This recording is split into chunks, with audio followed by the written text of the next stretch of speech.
കേരളത്തിലെ RSSന്റെ സംഘപരിവാറിന്റെ BJPയുടെ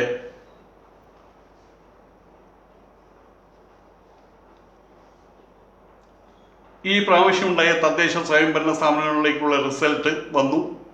അതിൽ അവരുടെ നില താഴോട്ടല്ല എന്നുറപ്പായി. 2 നഗരസഭ അവർക്ക് കിട്ടിയിട്ടുണ്ട്. മറ്റു പല നഗരസഭയിലും ഒരുവിധം നല്ല രീതിയിലുള്ള പ്രകടനം ആ അറ്റം വരെ കാഴ്ചവെച്ചിട്ടുമുണ്ട്. കാര്യങ്ങൾ സുഖകരമല്ലാത്ത രീതിയിലാണ് ഇവിടുത്തെ രാഷ്ട്രീയ ഭൂമികയുടെ നിൽപ്പ് എന്ന് മനസ്സിലാക്കേണ്ടതുണ്ട്. എൻ്റെ ക്യാപ്ഷനിൽ പറഞ്ഞ പോലെ ഇവിടുത്തെ RSSന്റെ സംഘപരിവാറിന്റെ BJPയുടെ വളർച്ചയ്ക്ക് ഇവിടുത്തെ മുസ്ലിം സമുദായം അവരറിയാതെ തന്നെ വലിയ പങ്ക് വഹിക്കുന്നുണ്ട് എന്നുള്ള സത്യമാണ്. മനഃപൂർവമല്ലാത്ത കൊലപാതകം എന്നൊക്കെ കേട്ടിട്ടുള്ള വകുപ്പിനെ കുറിച്ച് കേട്ടിട്ടുണ്ട്. എന്ന് പറഞ്ഞ പോലെ മനഃപൂർവമല്ലാതെ അവരുടെ പ്രവർത്തികൾ പലപ്പോഴും കോൺഗ്രസിനും അതുവഴി സംഘപരിവാറിനും അനുഗുണമായിട്ട് തീരുന്നുണ്ട് എന്നുള്ള സത്യത്തിലേക്ക് വിരൽ ചൂണ്ടാൻ വേണ്ടിയിട്ടാണ് ഞാനിപ്പോൾ ഇത് പറയുന്നത്. എന്തുകൊണ്ടാണ് സംഘപരിവാറിന്റെ വളർച്ചയ്ക്ക് മുസ്ലിങ്ങൾ പങ്കുവയ്ക്കുന്നു, അവരറിയാതെ തന്നെ അവർ പങ്കുവയ്ക്കുന്നു എന്ന് പറയാനുള്ള കാരണം എന്താണ്? അത് പറയാം. അതിനു മുമ്പ് ചില കാര്യങ്ങൾ പറയേണ്ടതുണ്ട്. ഇന്നിവിടെ കോൺഗ്രസ് ഉണ്ട്, ദേശീയ ലെവലിൽ കോൺഗ്രസ് ഉണ്ട്, കേരളത്തിൽ കോൺഗ്രസ് ഉണ്ട്, അവിടെ AICC ഭരണം, ഇവിടെ KPCC. അവരുടെ പ്രധാനപ്പെട്ട ഒരു സ്വപ്നം ഇപ്പോൾ എന്താണെന്ന് വെച്ചാൽ ഇങ്ങനെ വേണം ഇനി കരുതാൻ. അവരുടെ പ്രധാനപ്പെട്ട സ്വപ്നം RSSനെ അഥവാ BJPയെ അധികാരത്തിലേറ്റുക. ഇതാണ് കാണുന്നത്. ഏറെ കാലമായിട്ട് കോൺഗ്രസിന്റെ പ്രവർത്തനം കൊണ്ട് അവർ സത്യത്തിൽ നേടിയത് എന്താണ്? BJPയുടെ പ്രഭാവം. അതല്ല ഇപ്പൊ കണ്ടുവരുന്നത്. അത് മാത്രമല്ല, അവർക്ക് പ്രഭാവം ഉണ്ടാക്കി കൊടുക്കുകയും ചെയ്തു, സ്വന്തം നില പരിതാപകരമാക്കുകയും ചെയ്തു. സ്വാതന്ത്ര്യം നേടി അതേ കാലഘട്ടം പോലെ 1947 മുതൽ 2014 വരെ, അതിനിടയിൽ ഒരു ചെറിയൊരു കാലഘട്ടത്തിലാണ്, 1 വർഷം മറ്റാണ് ജനതാ പാർട്ടി ഭരിച്ചത്. ഏകദേശം 67 വർഷം മൈനസ് സംതിങ് 1 or 2 ഇടയിൽ അത്രയും കാലം ഇവിടെ ഇന്ത്യ ഭരിച്ച കോൺഗ്രസ് അവസാനം രാജ്യത്തെ എന്താ ചെയ്തത്? ഒരു നല്ല സ്വർണ്ണ തടികയിലാക്കിയിട്ട് പിടിച്ചോ എന്നും പറഞ്ഞ് സംഘപരിവാറിന്റെ കാൽക്കൽ കൊണ്ടുവച്ചു. ഇതാണല്ലോ ഇവിടെ സംഭവിച്ചത്. വാസ്തവത്തിൽ തിരുമുൽക്കാഴ്ച വെച്ചു. കോൺഗ്രസ് മുക്ത ഭാരതം എന്ന് പറഞ്ഞിട്ടാണ് RSS BJP അധികാരത്തിൽ കയറിയത്. അതായിരുന്നു BJPയുടെ ഒരു ഗ്രേറ്റസ്റ്റ് അജണ്ട. അതായിരുന്നു വാസ്തവത്തിൽ. അത് ഭംഗിയായിട്ട് നടപ്പിലാക്കിയത് വാസ്തവത്തിൽ ആരാ? ഇവിടെ BJP അധികാരത്തിൽ കയറുന്നതിന് മുമ്പ് തന്നെ കോൺഗ്രസ് അത് നടപ്പിലാക്കിയിരുന്നു. കാരണം അവരുടെ അന്തഛിദ്രം BJPയുടെ കോൺഗ്രസ് മുക്ത ഭാരതം എന്നത് വാസ്തവത്തിലൊരു മൗഢ്യ സങ്കല്പമാണ്. കാരണം എന്താണ്? അവർ നേരിനോടാ യുദ്ധം ചെയ്യുന്നത്. കോൺഗ്രസ് എന്നേ ഗാന്ധിജിയുടെ, നെഹ്റുവിന്റെ ആ കോൺഗ്രസിൽ നിന്ന്, അവർ വിഭാവനം ചെയ്ത കോൺഗ്രസിൽ നിന്ന് മുക്തമായി ഒരു തോന്നിവാസ കോൺഗ്രസ്സായി മാറിക്കഴിഞ്ഞു.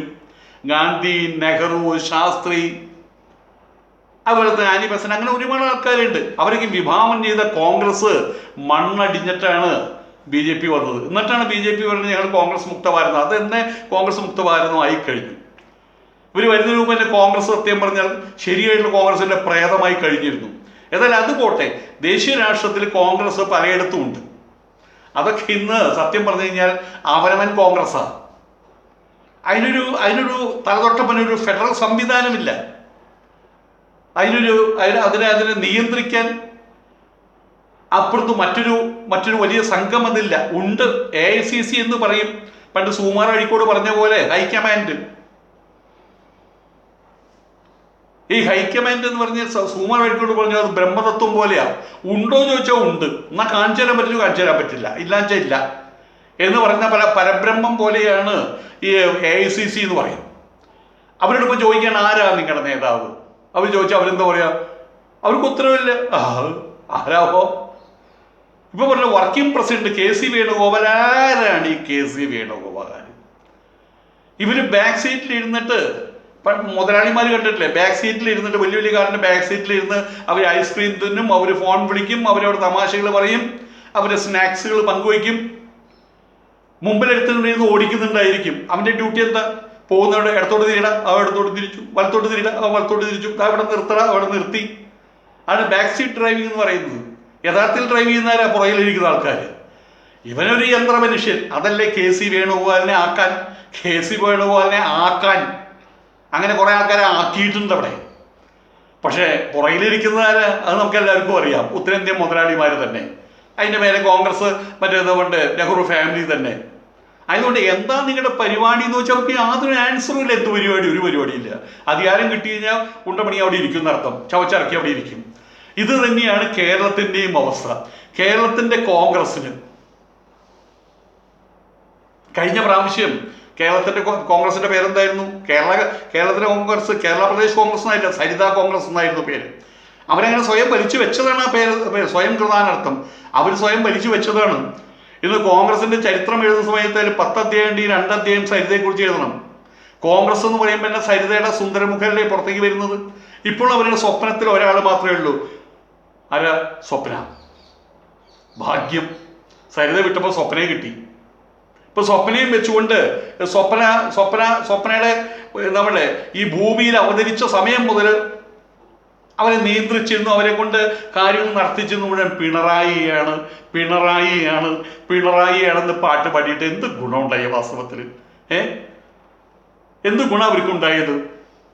ഇത് തന്നെയാണ് BJPയും സംഭവിച്ചത്. കഴിഞ്ഞ കുറച്ചു കാലമായിട്ട് സ്വപ്നങ്ങൾ എന്ന് പാടി നടന്നില്ലേ അവര്?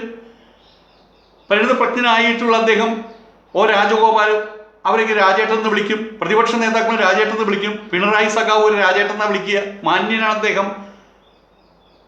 എന്താ പറഞ്ഞത്? നിങ്ങൾ സ്വപ്ന സ്വപ്നയുടെ പുറകിൽ പോയി. കമ്മ്യൂണിസ്റ്റുകാർ രാജ്യം ഭരിച്ചു, പല ഇടതുപക്ഷക്കാർ രാജ്യം ഭരിച്ചു, അവർക്ക് വോട്ട് കിട്ടി. ഇപ്പൊ നമ്മൾ പറഞ്ഞു വോട്ട് മുറച്ചു. എന്ത് വോട്ട് മറച്ചു? വോട്ട് മറയ്ക്കാൻ പറ്റുന്ന കാര്യമാണ് അതൊക്കെയും വെറുതെ ഏമ്പൊക്കിത്തരമാണെന്ന് ആരാ പറഞ്ഞത്? ഞാനല്ല പറഞ്ഞത്. രാജഗോപാൽ പറഞ്ഞു കഴിഞ്ഞു. അദ്ദേഹം അത്ര പറയണമെങ്കിൽ വേറൊരാളെന്നാൽ വമ്പൻ തെറി പറഞ്ഞതിനെ വാസ്തവത്തിൽ. അതിന് തുല്യമാണ് അദ്ദേഹത്തിൻ്റെ ഈ വാക്കുകൾ. കുറെ കാലമായിട്ട് ഇങ്ങനെയാണ് ഗ്രൂപ്പ് കളി. ഇതിന് മാത്രമേ ഇവിടെ നിറയെ ഗ്രൂപ്പാണ്. ഇവിടെ ഓരോ കോൺഗ്രസ്സുകാരനും ഓരോ ഗ്രൂപ്പാണ്. അതാണ് ഇവിടുത്തെ സ്ഥിതി. ഇത് കഴിഞ്ഞ് വേറൊരു ഗ്രൂപ്പുണ്ട്, ഡൽഹി ഗ്രൂപ്പ്. ടോം വടക്കൻ എന്ന് പറഞ്ഞ ഒരാളുണ്ടായിരുന്നു. അയാളിപ്പോൾ അവിടെ ചാടി, അവിടുത്തെ കുറയ്ക്കാൻ ചാടി. ടോം വടക്കൻ അവിടെ ഉള്ള സമയത്ത് അയാള് ഡൽഹി ഗ്രൂപ്പാ. കേരളം ഇന്ത്യയുടെ ഏത് വശത്താന്ന് ചോദിച്ചു കഴിഞ്ഞാലും വടക്കല്ല, അല്ല തെക്കാണോ എന്ന് പറയാൻ അയാൾക്ക് അറിയില്ല. ഇതിന് കേരളത്തെ കുറിച്ച് അറിയില്ല. മലയാളം ഞാൻ കുറച്ച് പറയും എന്ന് പറയുന്ന ഒരു മലയാളി. അത് അവിടെ തന്നെ കിടന്ന് ചുറ്റിക്കിടക്കുന്ന, ഡൽഹിയിൽ ചുറ്റിക്കിടക്കുന്ന ഒരു ട്രെയിൻ. അവിടുന്ന് പുറത്തേക്ക് വരില്ല. അങ്ങനെ കുറേ എണ്ണുണ്ട് അവിടെ. ഡൽഹിയിൽ ചുറ്റിക്കിടക്കുന്ന കുറേ എണ്ണുണ്ട് അവിടെ കോൺഗ്രസിനകത്ത്. ഇതൊക്കെ അല്ലാതെ കേരളത്തിലെ സാമൂഹിക, സാമ്പത്തിക, സാംസ്കാരിക ചരിത്രത്തിൽ ഈ അടുത്ത കാലത്ത് കോൺഗ്രസിന് എന്ത് സംഭാവന ചെയ്യാൻ കഴിഞ്ഞിട്ടുള്ളത്? ചിന്തിത്തല എല്ലാ മാസവും 1-ാം തീയതി അതിലൊരു പ്രഖ്യാപനമുണ്ട്, ഞങ്ങൾ ഒറ്റക്കെട്ടാണ്. അല്ലാന്ന് ആരെങ്കിലും പറഞ്ഞു? അവർക്ക് തന്നെ സംശയം. അവർക്ക് തന്നെ സംശയം ഒറ്റക്കെട്ടാണോ എന്ന്. ആരും പറഞ്ഞില്ല നിങ്ങൾ ഒറ്റക്കെട്ടാണ്. നിങ്ങൾ ഒറ്റക്കെട്ടായിട്ട് നിൽക്കണം. നിങ്ങൾക്ക് അറിഞ്ഞാൽ ഒറ്റക്കെട്ടായിട്ട് നിൽക്കാൻ പറ്റിയ കുറേ സാധനങ്ങൾ അതിനകത്തുള്ള, അതുകൊണ്ട് ഒറ്റക്കെട്ടായിട്ട് തന്നെ നിൽക്ക്. ശശി തരൂരുണ്ട്, ഒരു സൂപ്പർ പേഴ്സണാലിറ്റി. 10 ഭാഷയിൽ സംസാരിക്കാൻ അറിയുന്ന ആള്. അദ്ദേഹം കൂടെ വന്ന് ഗസ്റ്റ് ആർട്ടിസ്റ്റാണ്, അയാളെ ഓടിച്ചു. ഇവിടെ പുതുതായിട്ട് ആരും വേണ്ട എന്നുള്ളതാണ്. കോൺഗ്രസിനകത്ത് ആരും വേണ്ട. ഇവിടെയുള്ള ചക്കപ്പഴം, ഇവിടെയുള്ള മണിനീച്ചകൾ തിന്നോളും എന്നുള്ള രീതിയിലാണ് ഇവർ പെരുമാറുന്നത്. കോൺഗ്രസുണ്ട്, പിന്നെ സിനിമയുണ്ട്. ഇന്നത്തെ മലയാള സിനിമയും കോൺഗ്രസും ഒരുപോലെയാണ്. മക്കൾ മുന്നേറ്റ ഘടകമാണത്. മോഹൻലാലിന്റെ മോഹൻ വന്നു 7 നിലയ്ക്ക് പൊട്ടി. ആദ്യം തന്നെ വാസ്തവത്തിൽ കഴിഞ്ഞു. അതോടുകൂടിയിട്ട് ദുൽഖർ വന്നു, അദ്ദേഹത്തിന് ചോക്ലേറ്റ് മോന്തയും വെച്ച് കുറെ കാര്യങ്ങളും കഴിഞ്ഞു. പിന്നെ ഇപ്പോൾ കേൾക്കാനില്ല. പുതിയ ആൾക്കാർ വേണ്ടത്ര വന്നിട്ടുണ്ട്, വേണ്ടത്ര. ആ ഇടക്കാലത്തുണ്ടായിരുന്ന ആ ഒരു ദാരിദ്ര്യം ആകെ മാറിയിപ്പോൾ. ഫാസിലിന്റെ മകൻ ഫഹദ് ഫാസിൽ സൂപ്പർ നടനാണ്. ജയസൂര്യ സൂപ്പർ നടനാണ്. സുകുമാരന്റെ മക്കള് പൃഥ്വിരാജ് അദ്ദേഹത്തിന്റെ പേരല്ലേ, അവര് സൂപ്പർ നടന്മാര്. ഇപ്പോൾ ജോജു എന്ന് പറഞ്ഞൊരാള്, പിന്നെ ചെമ്പൻ, വേണ്ടത്ര കുട്ടികൾ വന്നിട്ടുണ്ട്, വേണ്ടത്ര ആളുകൾ വന്നിട്ടുണ്ട്, നിറഞ്ഞു. അതുകൊണ്ട് എന്തായി, മലയാള സിനിമയ്ക്ക് അത് ഗുണം ചെയ്തു. പക്ഷെ കോൺഗ്രസിന് ഇപ്പോഴും മക്കളുടെ രാഷ്ട്രീയമായിട്ട് നടക്കുകയാണ്.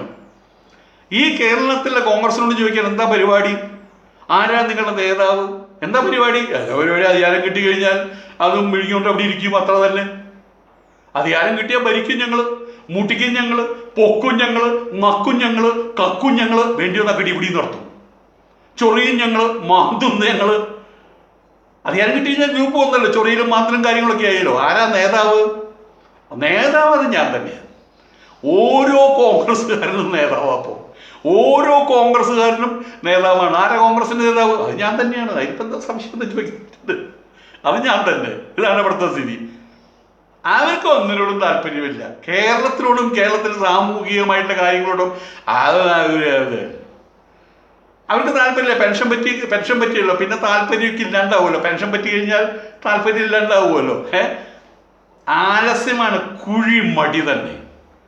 പണ്ട് മടിയൻ്റെ കഥ പറയാറുണ്ട്. എല്ലാവർക്കും അവാർഡ് കൊടുക്കുന്ന കൂട്ടത്തിൽ രാജാവ് വിചാരിച്ചു, നമ്മൾ ഈ സംഗീതജ്ഞന്മാർക്ക് അവാർഡ് കൊടുക്കുന്നു, സർക്കസുകാർക്ക് അവാർഡ് കൊടുക്കുന്നു, ഇത് മാത്രമല്ല കൃഷിക്കാർക്ക് അവാർഡ് കൊടുക്കുന്നു, ഡാൻസുകാരികൾക്ക് അവാർഡ് കൊടുക്കുന്നു, കുഴിമടിയന് അവാർഡ് കൊടുക്കാമെന്നൊരു പ്രഖ്യാപനം. അതൊരു രസം, അതും ആവട്ടെ.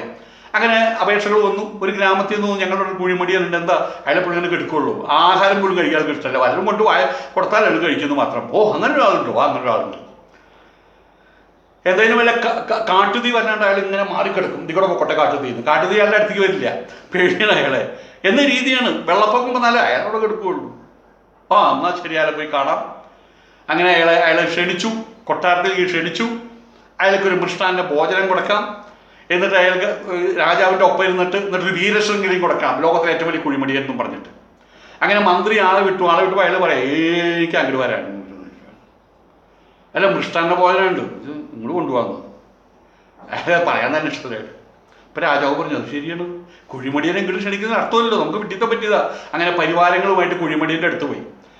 അവിടെ നിന്ന് അയാളെ കണ്ടു, നോക്കി, രാജാവിനെ നോക്കി. നിങ്ങളെ ബഹുമാന്യനായിട്ടുള്ള കുഴിമടിയൻ നിങ്ങളെ രാജ്യത്തെ കുഴിമടിയനായിട്ട് തിരഞ്ഞെടുത്തിട്ടുണ്ട്, രാഷ്ട്ര കുഴിമടിയൻ ആയിട്ട് തിരഞ്ഞെടുത്തിട്ടുണ്ട്. അപ്പോൾ ഞാനിവിടെ നിങ്ങൾക്ക് മറ്റേ സുഖമായിട്ട് കഴിക്കാൻ വേണ്ടിയിട്ട് മൃഷ്ടാന്റെ ഭോജനം കൊണ്ടുവന്നിട്ടുണ്ട്, അതിരുന്ന് കഴിച്ചാലോ? അപ്പോൾ അയാൾ പറഞ്ഞെന്താ അറിയാമോ? വായലിട്ടതാ എന്ന്. വായലിട്ടതിനെ ഇറങ്ങാതെ ഏകി എണീറ്റിരിക്കാനൊന്നും വയ്യാതെ. രാജാവ് പറഞ്ഞു, ഇതൊരു അത്ഭുത പ്രതിഭാസം തന്നെ, ഏതെങ്കിലും ഒരു മത്സരം വെച്ച് നന്നായി എന്ന് പറഞ്ഞു. അങ്ങനെ അയാൾ അംഗീകരിക്കാൻ വീരശൃംഖലയ്ക്ക് അടുക്കുന്ന കൊണ്ട് അയാളുടെ കയ്യുമ കെട്ടാൻ നോക്കുമ്പോൾ വേറൊരാൾ വന്നിട്ട് പറയാം, തിരുമനസേ എൻ്റെ ഒരു അഭിപ്രായം കൂടി കേൾക്കണം. അതെന്താ? അല്ല, വേറൊരു കുഴിമടിയനുണ്ടെന്ന്. ഇതിനേക്കാൾ വലിയ കുഴിമടിയനോ? അതങ്ങനെയാണ്. അതൊന്ന് പോയി കാണുക. അങ്ങനെ അവിടുന്ന് കുറച്ചകലെയാണ്. അവിടേക്ക് വീണ്ടും യാത്ര ചെയ്ത്, കുതിരപ്പുറത്ത് യാത്ര ചെയ്ത് അവിടെ നിന്നപ്പോൾ അയാൾ കുഴിമടിയനൊന്നുമല്ല, അയാൾ ആലിൻ്റെ മുകളിൽ കയറിയിരിക്കുകയാണ്. ഇയാളാണോ കുഴിമടിയൻ? ഇയാൾ ആലിൻ്റെ മുകളിൽ കയറിയിരിക്കുകയല്ലേ? നിലത്ത് കിടക്കുന്നവനേക്കാൾ വലിയവനാണ് ആലിൻ്റെ മുകളിൽ കയറിയിരിക്കുന്നവൻ. തനിക്ക് ഞാൻ ശിക്ഷ തരുന്നുണ്ട്. അപ്പോൾ തിരുമനസിനോട് പറഞ്ഞു, തിരുമനസെ എന്നെ ഒന്ന് ശ്രദ്ധിക്കണം. എന്താ നിനക്ക് പറയാനുള്ളത്? അയാൾ കെടുക്ക് തന്നെയായിരുന്നു, ഇയാളെ പോലെ കെടുക്ക് തന്നെയായിരുന്നു, കുഴിമടിയൻ തന്നെയാണ് അയാൾ. അയാൾ കിടക്കുന്ന സമയത്താണ് ആസനത്തിൻ്റെ അവിടെ ഒരു ആലിൻ്റെ വിത്ത് അവിടെ കിടന്നിരുന്നു. അത് മുളച്ച് അതിങ്ങനെ ഉയരാൻ തുടങ്ങി. ആ ഉയരാൻ തുടങ്ങുന്നതനുസരിച്ച് ഇയാൾ ഉയർന്നിപ്പോൾ ആര് വലുതായപ്പോൾ അതിൻ്റെ മേലെ ഇതാണ് സത്യം. അങ്ങനെ അയാൾക്ക് കൊടുത്തു. എന്താ വീരശൃംഖല എന്തോട്ടെ, ഇതുപോലത്തെ അവസ്ഥയാണ്. കുഴി മടിയന്മാരായിട്ട് മാറിയിരിക്കുകയാണ്. ഞങ്ങൾ ഒന്നിരിക്കില്ല, നിങ്ങൾ അധികാരം തന്നു കഴിഞ്ഞാൽ അത് ഉരുട്ടി വിഴുങ്ങി ഞങ്ങൾ അവിടെ ഇരുന്നോളാം. പിന്നെ കടിപിടിയും മറ്റുള്ള കാര്യങ്ങൾ. പിന്നെ ഞങ്ങൾ പൊക്കും, ഞങ്ങൾ നക്കും, ഞങ്ങൾ കക്കും, ഇതൊക്കെ ഞങ്ങളെ ഭരിക്കും, മുട്ടിക്കും. ഇതാണ് ഞങ്ങളുടെ പരിപാടി. അവർ പ്രഖ്യാപിച്ചു കഴിഞ്ഞിരിക്കുകയാണ്. ഇതാണ് കോൺഗ്രസ്. ഇപ്പോ സ്വപ്ന എന്ന് പറഞ്ഞ് നടക്കുകയാണ്. BJP അത് തന്നെ ചെയ്യുന്നത്. മെയ്യ് അനങ്ങി ഒരു കാര്യം ചെയ്യാൻ വയ്യ. ഇന്നും ഈ പാർട്ടികൾ ഉത്തരേന്ത്യൻ കോൺഗ്രസ് എന്ന് പറഞ്ഞാൽ വടവൃക്ഷത്തിലെ ഇത്തിക്കണ്ണികളായിട്ട് മാറിയിരിക്കുകയാണ്. BJP ഇത്തിക്കണ്ണികളാണ്. അവർക്കൂടെ ആരും വേണമെന്നില്ല, പുതിയ ആൾക്കാർ ആരും വേണമെന്നില്ല. ഉള്ളവരെ ഓടിച്ചു കഴിഞ്ഞാൽ ഉള്ള സ്ഥാനം പങ്കിട്ടെടുക്കാമല്ലോ എന്ന് കരുതിയിട്ടാണ് BJP ഇരിക്കുന്നത്. അതിൻ്റെ പേരിലാണ് ഈ പാർട്ടികളെങ്കിലും ചവിട്ടി പുറത്താക്കിയിട്ടുള്ളത്. ഒക്കെ ഉത്തരേന്ത്യൻ മുതലാളിമാരിൽ നിന്ന് അവർ മേശപ്പെടുന്ന ആഹാരം കഴിക്കുമ്പോൾ എന്തിനും മറ്റു താഴ്ത്തു പോയി പിറക്കി തിന്നുന്ന കുറേ ആൾക്കാരായിട്ട് മാറിയിട്ട് ഇവിടുത്തെ കോൺഗ്രസ്സുകാരും ഇവിടുത്തെ BJPക്കാരും. പിന്നെ മറ്റൊരു കാര്യം എനിക്ക് പറയാനുള്ളത്, കോൺഗ്രസ് നശിച്ചാൽ എനിക്കൊരു കുഴപ്പമില്ല, എനിക്കൊരു പ്രശ്നവുമില്ല. നിങ്ങൾക്ക് എന്താ പ്രശ്നമുണ്ടോ? നിങ്ങൾക്ക് വല്ല പ്രശ്നമുണ്ടോ? കോൺഗ്രസ് നശിച്ചുകൊണ്ട് അതിനെന്താ മുച്ചൂട് മുടിഞ്ഞു പോയിക്കോട്ടെ. പക്ഷെ അവിടെയല്ല പ്രശ്നം. സ്വയം നശിക്കുന്നതോടൊപ്പം മറ്റൊരു ദാരുണമായിട്ടുള്ള കാര്യം കൂടി അവർ ചെയ്യുന്നുണ്ട്. സ്വയം മുങ്ങി താഴ്ന്ന ആള് മറ്റാളുടെ മുടി പിടിച്ച് അയലം പിടിച്ച് താഴ്ത്തുന്ന പോലെ ഇവിടെ ആന്റി കമ്മ്യൂണിസ്റ്റ് എന്ന് പറയുന്ന ഒരു പ്രോഗ്രാം ഉണ്ട്. ഇവിടെ ആന്റി കമ്മ്യൂണിസ്റ്റുകാർ അവരെന്ത് തന്നെ ചെയ്താലും അവരൊരിക്കൽ പോലും കമ്മ്യൂണിസ്റ്റ് പാർട്ടി വോട്ട് ചെയ്യില്ല. നല്ല നായർ, സവർണൻ എന്ന് പറയും. പണ്ട് നമ്മള് മന്നത്ത് പത്മനാഭൻ പറയേണ്ടായിട്ടുണ്ട്, നല്ല നായന്മാരൊന്നും കമ്മ്യൂണിസ്റ്റുകാരാവില്ല, നശിച്ച നായന്മാരെ കമ്മ്യൂണിസ്റ്റുകാരാവുള്ളൂ. നല്ല നായന്മാരെന്ന് സവർണര്. മന്നത്ത് പത്മനാഭൻ അങ്ങനെയാ പറഞ്ഞത്. അരിവാൾ കണ്ടു കഴിഞ്ഞാൽ, അരിവാൾ ചുറ്റികയും അരിവാൾ മറ്റേ നെൽക്കതിരും കണ്ടു കഴിഞ്ഞാൽ ചെകുത്താനെ കണ്ട പോലെയാണ് നായന്മാർക്ക്. അവര് പറയും ഞങ്ങൾ അങ്ങ് കോൺഗ്രസാ. തോപ്പിൽ ബാസിയുടെ സ്ഥിരം ഡയലോഗാണ്. 200 കൊല്ലമായിട്ട് കോൺഗ്രസ് അത്രയും. ഗാന്ധി ഉണ്ടാവുന്നതിന് മുമ്പും മറ്റേ ബാനർജിയും ഹ്യൂമും ആനി ബെസന്റും ഉണ്ടാകുന്നതിന് മുമ്പ് തന്നെ ഇവർ കോൺഗ്രസ് ആണെന്നാണ് പറയുന്നത്. അവർ കോൺഗ്രസിനെ കുത്തു, കണ്ണടച്ച് കുത്തു. അതൊരു ആന്റി കമ്മ്യൂണിസ്റ്റ് വോട്ട് ബാങ്കാണ് വാസ്തവത്തിൽ അത് സവർണന്മാരുടെ. ഇന്നിപ്പോൾ കോൺഗ്രസ് ശവമായിട്ട് കഴിഞ്ഞു. ലക്ഷ്യബോധമില്ലാത്തവരുടെ ഒരു കൂട്ടം, കൂട്ടായ്മയില്ലാത്തൊരു കൂട്ടം. നമ്മൾ റെയിൽവേ സ്റ്റേഷനിലേക്ക് ഒരു കൂട്ടം ആൾക്കാരെ കണ്ടിട്ടില്ലേ? അവർ തമ്മിൽ വല്ല കൂട്ടായ്മയുണ്ടോ? പൂരപ്പറമ്പിൽ കണ്ടിട്ടില്ലേ? അവർ തമ്മിൽ യാതൊരു ഏകീകൃതമായിട്ടുള്ള അവസ്ഥയും ഇല്ലല്ലോ, ഒരു ഏകാത്മകതയും അവിടെ ഇല്ലല്ലോ. മേൽപ്പറഞ്ഞ ആന്റി കമ്മ്യൂണിസ്റ്റുകാർ ഇപ്പം എന്തായി? അവർക്കിപ്പോൾ ഇവർക്ക് കോൺഗ്രസിൽ കുത്തിയിട്ട് കാര്യമില്ല. അവരിപ്പോൾ ആ ഇരുട്ടിൽ തപ്പുകയാണ് ചെയ്തത്. ആർക്കാണ് ഈ വോട്ട് ചെയ്യുക? കമ്മ്യൂണിസ്റ്റ് പാർട്ടിക്കെതിരെ വോട്ട് ചെയ്യുള്ളൂ. ഇനി കമ്മ്യൂണിസ്റ്റ് പാർട്ടിക്കെതിരെ കോൺഗ്രസ് അങ്ങനെ ഒരു സാധനം ഇവിടെ ഇല്ല. എന്നാൽ വോട്ട് ചെയ്യേണ്ടതൊക്കെ മനസ്സനുവദിക്കുന്ന കാര്യം വല്ലപ്പോഴും കിട്ടുന്ന വലിയൊരു സുവർണ അവസരമാണ് സമ്മതിദാനം കൊടുക്കാനുള്ള അവകാശം. ഞാനൊരു ഇന്ത്യക്കാരനാണ്, ഒരു ഇന്ത്യൻ പൗരനാണ്. ഇന്ത്യൻ പൗരൻ്റെ എല്ലാ പ്രിവിലേജും എനിക്കുണ്ടെന്ന് സ്വയം ബോധ്യപ്പെടുത്താൻ കഴിയുന്ന ഏറ്റവും നല്ല അവസരമാണ് ഈ സമ്മതിദാനം, ആ ഒരു ദിവസം. അപ്പോൾ ആർക്കേലും കുത്തണം. ഇപ്പം ഏതായാലും ഒരു കാര്യം കണ്ടു, ആന്റി കമ്മ്യൂണിസ്റ്റ് പ്രോഗ്രാമിന്റെ നടത്തിപ്പുകാരായിട്ട് ഇപ്പം അവർ കാണുന്നത് RSS BJP-കാരെയാണ്. അവരുടെ വോട്ട് ബാങ്ക് വിഹിതം BJP-യിലേക്ക് മറിയുകയാണ് ചെയ്യുന്നത്. അതാണ് ഇപ്പം നമ്മളിപ്പോൾ ഈ തദ്ദേശ സ്വയംഭരണ സ്ഥാപനങ്ങളുടെ വോട്ട് റിസൾട്ടിൽ നമ്മൾ കണ്ടത്. പിന്നെ ക്രിസ്ത്യാനികൾ ഇതേ മാനസിക നിലയാണ് അവർക്കും. രണ്ട് കാര്യമാണ്. ഒന്ന്, അവർ ആന്റി കമ്മ്യൂണിസ്റ്റുകാരാണ് മിക്കവരും. അവർ കമ്മ്യൂണിസ്റ്റ് പാർട്ടിക്ക് എതിരാണ്. ആയതുകൊണ്ട് തന്നെ അവരെപ്പോഴും എല്ലായിടത്തും എന്താ ചെയ്യുക? കോൺഗ്രസ് കൈപ്പത്തി കണ്ട അതിൽ കുത്തും. പണ്ട് മറ്റേ പശുവും കുട്ടിയായിരുന്നു, അതിനുകൊണ്ടാ കുത്തും. ഇതിലൊക്കെയാണ് അവർ ചെയ്തിരുന്നത്. കമ്മ്യൂണിസ്റ്റ് വിരോധികളാണ് അതിലുള്ള 99% ആൾക്കാരും. ക്രിസ്ത്യാനികൾ കമ്മ്യൂണിസ്റ്റ് വിരോധികളാണ്. അതുകൊണ്ട് തന്നെ അവർ കോൺഗ്രസിലെ കുത്തിയിരുന്നു. ഇപ്പോൾ കോൺഗ്രസിൽ കുത്താൻ പറ്റുന്നില്ല. കോൺഗ്രസിന്റെ സ്ഥിതിഗതികൾ വഷളായിക്കൊണ്ടിരിക്കുകയാണ്. ശരിക്കും വഷളായി കഴിഞ്ഞു. രണ്ടാമത് ആയതുകൊണ്ട് അവരുടെയും ഒരു നോട്ടം, ഒരു കണ്ണ് അവിടേക്ക് പോകുന്നുണ്ട്. ഇവിടേക്ക് BJP-യിലേക്ക് പോകുന്നുണ്ട്. രണ്ടാമത് BJP-യിലേക്ക് തന്നെയാണ് പോകേണ്ടത് ഒരു നിശ്ചയിച്ച മറ്റൊരു കാരണം കൂടിയുണ്ട്. അവരിപ്പോൾ എല്ലാവരും ഇസ്ലാമോഫോബിക്കായിരിക്കുകയാണ്. എല്ലാവർക്കും ഇസ്ലാമോഫോബിയയാണ്. മുസ്ലിങ്ങളെ കണ്ണിലെ കണ്ടുകൂടാ. അതിനാൽ ക്രിസ്ത്യാനികളിപ്പോൾ BJP-യോട് ഒന്ന് കണ്ണടിച്ച് കാണിക്കുന്നുണ്ട്. ഒരു ചെറിയ പ്രണയം അവരോടുണ്ട്. ചെറിയ പ്രണയമല്ല, അത് പരസ്യമായി കഴിഞ്ഞു. സാമൂഹികമായിട്ടുള്ള, സാമ്പത്തികമായിട്ടുള്ള, സാംസ്കാരികമായിട്ടുള്ള രംഗങ്ങളിൽ, എന്തിനേറെ രാജനീതിപരമായ രംഗങ്ങളിലും മുസ്ലിങ്ങളോടൊപ്പം പിടിച്ചു നിൽക്കാൻ ഇനി നസ്രാണികൾക്കാവില്ല. രാജനീതിപരമായിട്ട് ഒരു താഴെ പോയി. അതിൻ്റെ ഈർഷ്യ മുസ്ലിമിൻ്റെ പരമ്പരാഗത ശത്രുക്കളെന്ന് അവർ കരുതുന്ന RSSന് വോട്ട് കൊടുത്ത് തീർക്കുകയാണ് ചെയ്യുന്നത്. സ്വയം മുങ്ങിത്താഴുന്ന അവസ്ഥയാണ് ക്രിസ്ത്യാനിക്കുള്ളത്. സ്വന്തം കാല് വെട്ടി ചോര കുടിക്കുകയാണ് അവർ ചെയ്യുന്നത്. ഏതായാലും ഇങ്ങനെ ചാക്ക് കണക്കിന് വോട്ട് BJP-ക്ക് വന്ന് വീഴുന്നുണ്ട്. കോൺഗ്രസിന്റെ ഭാഗത്തുനിന്നും ക്രിസ്ത്യാനികളുടെ ഭാഗത്തുനിന്നും ഇത് കൂടുതൽ പ്രശ്നമാകും. കേരളത്തിൽ ഇത് കൂടുതൽ പ്രശ്നമാകും. ഇപ്പോൾ പാലക്കാട് നഗരസഭയിൽ കണ്ടല്ലോ. പാലക്കാട് ഒറ്റ നഗരസഭയിൽ കിട്ടിയിട്ടുള്ളൂ, രണ്ടാമത് പന്തളത്ത്. അപ്പോഴേക്കും അവിടെ കാണിച്ചു കൂട്ടുന്നത് കണ്ടല്ലോ. ഈ ഒഴുക്ക് തടയാൻ ഒരു കാര്യം ഉറപ്പാണ്, കോൺഗ്രസിന് കഴിയില്ല. അവിടെ ഇപ്പം ഇരിക്കുന്ന പൗഡർ കുട്ടപ്പൻ രമേശ് ചെന്നിത്തല, അയാൾക്കും കഴിയില്ല. തലയ്ക്കെന്തോ ചെന്നിക്കുത്തുള്ള ഏതായാലും ആ പൗഡർ കുട്ടപ്പനും അതിന് കഴിയില്ല. അയാളുടെ സ്വാർത്ഥ താല്പര്യ സംരക്ഷണമായിട്ട് എങ്ങനെയാ മുഖ്യമന്ത്രിയാകുക? പണ്ടാച്ച ഓട് പൊളിച്ച കത്ത് കയറായിരുന്നു പഴയ ഹജൂർ കച്ചേരിയിൽ, അല്ല പഴയ സെക്രട്ടേറിയറ്റിൽ. ഇപ്പം അതും പറ്റില്ല, ടെറസാണ്. ഇപ്പോൾ ഓട് പൊളിച്ചും കയറാൻ പറ്റില്ല. ഇവിടെയാണ് മുസ്ലിം ലീഗിൻ്റെ സാന്നിധ്യത്തെക്കുറിച്ച് എനിക്ക് സംസാരിക്കാൻ തോന്നുന്നത്, അല്ലെങ്കിൽ എനിക്ക് സംസാരിക്കേണ്ടി വരുന്നത്. ഇവർക്ക് സ്വയം ആർജിത ശക്തി ഉണ്ടില്ലെന്ന് പറയാൻ പറ്റില്ല. മലബാർ ഏരിയയിൽ മുസ്ലിം ലീഗിന് സ്വയം ആർജിതമായിട്ടുള്ള അവരുടേതായിട്ടുള്ള പ്രഭാവമുണ്ട് അവർക്ക്. അതിന് ഏതെങ്കിലും ഒരു തെങ്ങിൻ്റെ മേലെ പടർന്നു കയറുന്ന ഒരു കുരുമുളക് ചെടി അല്ല അവർ. അതിന് ആവശ്യമില്ല. അവർക്ക് അവരുടേതായിട്ട് തന്നെ നിവർന്നു നിൽക്കാനുള്ള ശേഷിയുണ്ട്.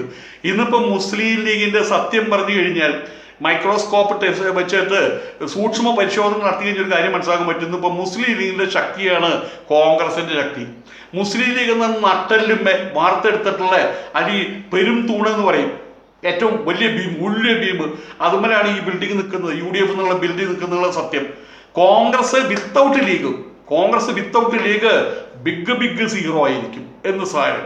കൂടുതൽ പറയട്ടെ, കാലങ്ങളെ കൊണ്ട് ബി ജെ പി രണ്ട് കാര്യങ്ങൾ നേടിക്കഴിഞ്ഞിട്ടുണ്ട്.